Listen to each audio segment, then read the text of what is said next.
Welcome smart study zone. आज हम पढ़ेंगे कंप्यूटर की जनरेशन से रिलेटेड इम्पोर्टेंट क्वेश्चन, जिसमें फर्स्ट क्वेश्चन है प्रथम पीढ़ी के कंप्यूटरों में मुख्य इलेक्ट्रॉनिक कंपोनेंट रूप में किसका उपयोग किया जाता है। तो इसका आंसर होगा ऑप्शन बी, वैक्यूम ट्यूब।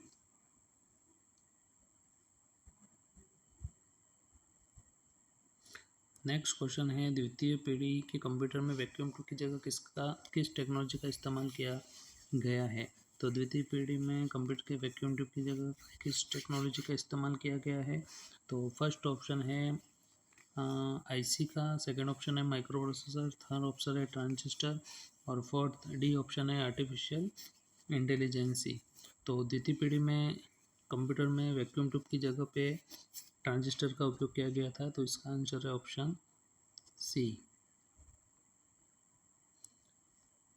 आगे बढ़ते हैं नेक्स्ट क्वेश्चन है कंप्यूटर की किस पीढ़ी थर्ड जनरेशन की शुरुआत मुख्य रूप से किसके आविष्कार से हुई थी। तो कंप्यूटर में तीसरी पीढ़ी यानी कि थर्ड जनरेशन का आविष्कार किससे हुई थी। तो फर्स्ट में वैक्यूम ट्यूब जो अपन ने प्रथम पीढ़ी में पढ़ लिया, सेकेंड पीढ़ी में ट्रांजिस्टर जो ऑप्शन बी है, और सी इंटीग्रेटेड सर्किट, और फोर्थ है बायोचिप्स। तो बायोचिप्स तो कोई होता नहीं है, तो सी जो होती है इसका आंसर जो जनरेशन में इंटीग्रेटेड सर्किट होती है। तो इसका आंसर हो जाएगा ऑप्शन सी। नेक्स्ट क्वेश्चन है इंटीग्रेटेड सर्किट यानी आईसी चिप का विकास या आविष्कार किसने किया था। तो इसका आंसर हो जाएगा, इसका आंसर होगा JS Kilby, option A.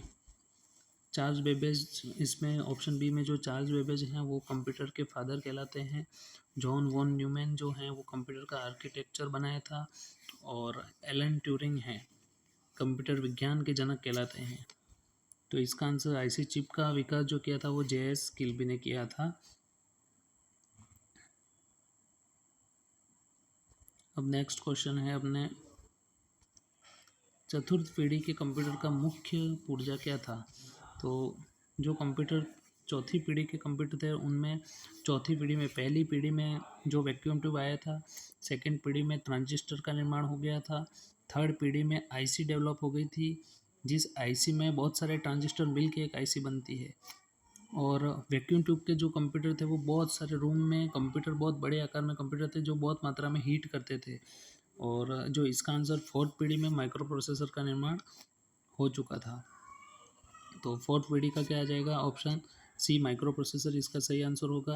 Next question है दुनिया का पहला माइक्रो प्रोसेसर कौन सा था और इसे किस कंपनी बनाया था। दुनिया का जो पहला माइक्रो प्रोसेसर था, दुनिया का जो पहला माइक्रो प्रोसेसर था वो बना था, कंपनी थी वो इंटेल 4004, AMD 8086, इंटेल 8008 या IBM PC। तो जो फर्स्ट माइक्रो प्रोसेसर बनाने वाली कंपनी थी वो इंटेल 4004। तो इसका आंसर होगा ऑप्शन ए।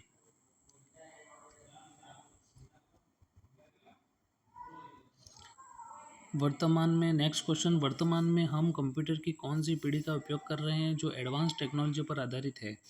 तो वर्तमान में जो हम कंप्यूटर की पीढ़ी जो उपयोग कर रहे हैं जनरेशन, वो फिफ्थ जनरेशन होती है। और फिफ्थ जनरेशन है वो आर्टिफिशियल कृत्रिम बुद्धिमत्ता यानी कि एआई पर डिपेंड होती है। तो जो कि फिफ्थ जनरेशन है वो इसका आंसर हो जाएगा ऑप्शन सी। इसका आंसर हो जाएगा ऑप्शन सी, फिफ्थ जनरेशन। ठीक है, अब हम नेक्स्ट क्वेश्चन पढ़ेंगे पांचवी पीढ़ी के कंप्यूटर में, पांचवी पीढ़ी के कंप्यूटर में मुख्य रूप से किस आधुनिक तकनीक का उपयोग किया जाता है। तो इसका आंसर हो जाएगा एआई का, आर्टिफिशियल इंटेलिजेंस का उपयोग किया जाता है। एआई का उपयोग किया जाता है पांचवी पीढ़ी में। नेक्स्ट क्वेश्चन आ जाता है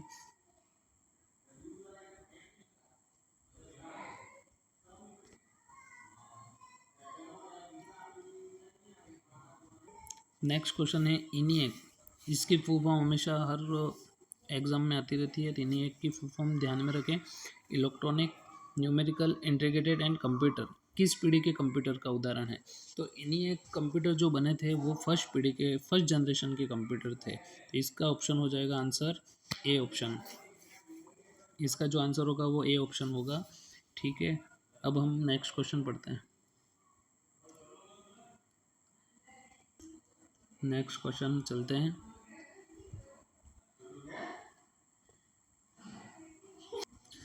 नेक्स्ट क्वेश्चन है, आईसी चिप आमतौर पर किस सेमीकंडक्टर धातु या पदार्थ से बनाए जाते हैं? तो आईसी चिप जो हमेशा बनते हैं जो वो होते हैं सिलिकॉन, और अधिकतर जर्मेनियम भी होता है। तो सिलिकॉन और जर्मेनियम दोनों से बनते हैं।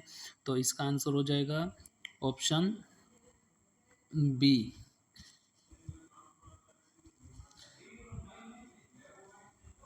ऑप्शन हो जाएगा बी। नेक्स्ट क्वेश्चन, कंप्यूटर की किस पीढ़ी में ऑपरेटिंग सिस्टम का विकास हुआ था? तो कंप्यूटर की कौन सी पीढ़ी में ऑपरेटिंग सिस्टम डेवलप हो गया था? तो ऑपरेटिंग सिस्टम जो है उसका डेवलपमेंट जो हुआ था वो थर्ड पीढ़ी में हो गया था। थर्ड पीढ़ी में कंप्यूटर ऑपरेटिंग सिस्टम जनरेट हो गया था तीसरी पीढ़ी में। नेक्स्ट क्वेश्चन है, चौथी पीढ़ी के कंप्यूटर में वीएलएसआई तकनीक का उपयोग हुआ था।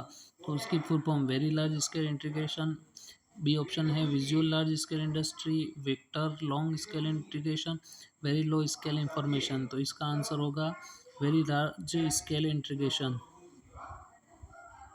क्या होगा? Very large scale integration, option A answer हो जाएगा। नेक्स्ट क्वेश्चन,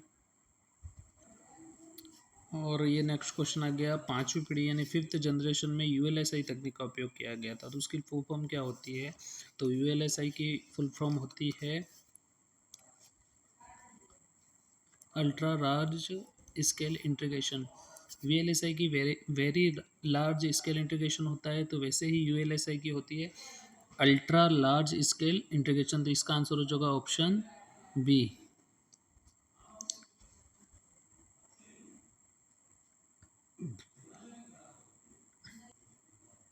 नेक्स्ट क्वेश्चन है, उच्च स्तरीय भाषा हाई लेवल लैंग्वेज जैसे फोर्टान और कोबाल का उपयोग किस पीढ़ी में हुआ था? तो उससे पहले मैं फोर्टान और कोबाल की फुल फॉर्म बता देता हूँ। फोर्टान का मतलब होता है फॉर्मूला ट्रांजेक्शन, एंड कोबाल का होता है कॉमन बिजनेस ओरिएंटेड लैंग्वेज। ये भाषाएं हाई लेवल लैंग्वेज की, ठीक है। और ये इसका प्रयोग जो फोर्टान और कोबाल का हुआ था ये प्रथम पीढ़ी में हुआ था। इसका जो प्रयोग हुआ था ये प्रथम जनरेशन में हुआ था।